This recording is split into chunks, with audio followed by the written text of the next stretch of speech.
Hey guys, we're back. This time we're going to be taking a look at a terrain pack expansion for Gale Force 9's tanks. And this one's pretty cool. It's the Normandy Pack. It includes everything that came in the first 6 months of the OP packs. There was the Normandy Invasion that had 3 different events, and then the Bear Awakens, which had 3 different events. You get all 6 of those in here, so that's kind of cool. Anyway, we'll get right in and take a look. So the top piece is just a basically covering so they can put it on the shelf. Explains what's in there, but unfortunately it doesn't have any of the rules. So you have a little website address down here to go to, which is the Gale Force 9 website. And then you can go to the garage, I think it is, and find these. I'll put links down in the description for each of the different events so you can go find the rules to actually use these. Because otherwise, they're just terrain. You don't know the scenarios that go with them and the rules to use the special terrain. Kind of cheap of them not to include that just as a little printed leaflet in there, but it's their game. They can do whatever they want. So the first thing we have here is for month 1 of the Normandy Invasion. It's the fortifications for the hit the beach scenario. If you're going to be using these, the defending player basically has to pay points to add them to his force. But you get a couple of gun bunkers, a couple of tank trenches, and then some tank traps. And you're basically trying to fend off the invading army. And there's special rules for the bunkers. They have a fire arc. They ignore critical hits, I think. It just becomes normal hits. They can't move. They always shoot last. They have an initiative of 0. And they have a fire arc on here. Then you have the trenches, which basically have gunners in them. They take a little bit of damage and they get destroyed. Tank traps block movement. And on the flip side of them, they all have destroyed versions, so that once they're damaged and taken out, you can flip them over and know that they're no longer a part of the game. For month 2 of the Normandy Invasion, we get the farmlands. This goes with the counterattack mission. And you have these bocage, I think they're called. They're basically hedgerows that you can park your tanks in. And they offer special rules. Basically, you get cover for being in them. And these barns, they can basically replace the standard buildings that come in the basic set. Nothing too spectacular in that one. And they have, some plowed fields on the other side. For month 3 of the Normandy Invasion, you get the bocage page here, which is for the encounter mission. And again, same rules apply for these as the ones from the previous one. And they also include these minefields that can be placed on the battlefield, and they do damage to tanks that run over them. Those are kind of cool. It's unblockable damage too. If you run over them, I think it's 3 dice, and you don't get an armor save against it. So pretty nasty if they're placed in the right spot. And then they have exploded minefields on the other side for when they've been used. So on to the first month of the Bear Awakens. We have mines and mine rollers for the clearing the mines scenario.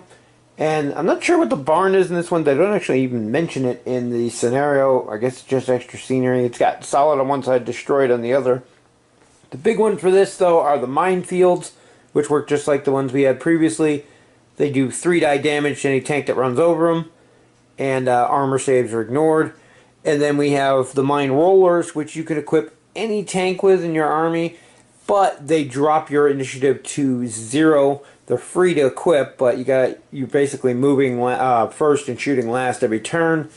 And when they drive through a minefield, you roll to see if it wipes out the minefield. It's a 5 and 6 on a d6, so 30% chance. And that's pretty much all there is to that one. For month 2 of the Bear Awakens, we have fields, and this is for the Fortress of Vitebsk. I think I said that right. But this is a really cool scenario where the defending player will actually start in the very center of the battlefield all the way across. I think you get like 1 measuring arrow. And then 1 measuring arrow in on either end of the table is your attacker. And the defender's objective is to find a way to escape and break through the lines. You're basically surrounded. And there's a objective point on each side, basically. And you get points for having your defending tanks within range of those objective points. you have to find a way to escape, I think, within 8 turns or the attackers win. Kind of an interesting one. The terrain pieces here are fields, and basically I think they're cornfields on one side and plowed fields on the other. But they give you a cover bonus just like forests, basically. You can shoot out of them, but shooting into them gives you cover. It's kind of neat. And that whole scenario is pretty cool. So finally, for month 3 of the Bear Awakens, we have these large buildings, and therefore the Battle of Minsk. And they have ruins on one side, full buildings on the other. And the ruins are basically treated as forests. The buildings are treated as standard buildings. This is another cool scenario where the defender starts anywhere in the middle of the battlefield, and the attacker starts anywhere within 1 measuring arrow all the way around the outside. So you're basically completely surrounded again. There's objectives near the buildings that are on the defender's part, and they basically have to hold those. The attackers need to get their tanks within range of the buildings the defenders are trying to defend, where those objectives are. They get points for each of the objectives that they can hold, and the game lasts for 8 turns, and the defenders pretty much just trying to hold them away from those objectives. So let's look at the Tanks Terrain Pack, the Normandy Invasion one for Gale Force 9's Tanks game. A lot of cool stuff. You can print and play these things right off their website, so you don't need these packs, but it's nice to have the thick board terrain, and kind of disappointing that you still have to go print out the rules for them. Really wish they had thrown them in as a little insert in the package. That would have been nice so you could play it right out of the box, but you have to go and print those out. As I said, I put them all down in the description so you can go check them out. And they even have the printable versions of the tiles there, so you can print those out if you want. I just enjoy having the thicker cardboard ones to add to the terrain for our private games, as well as the scenario type stuff we play. And definitely cool to have some different scenarios other than just engage and destroy, so that's always a plus. And that's going to wrap it up for our look at the terrain pack here. As always, thank you guys for watching, and see you in the next video.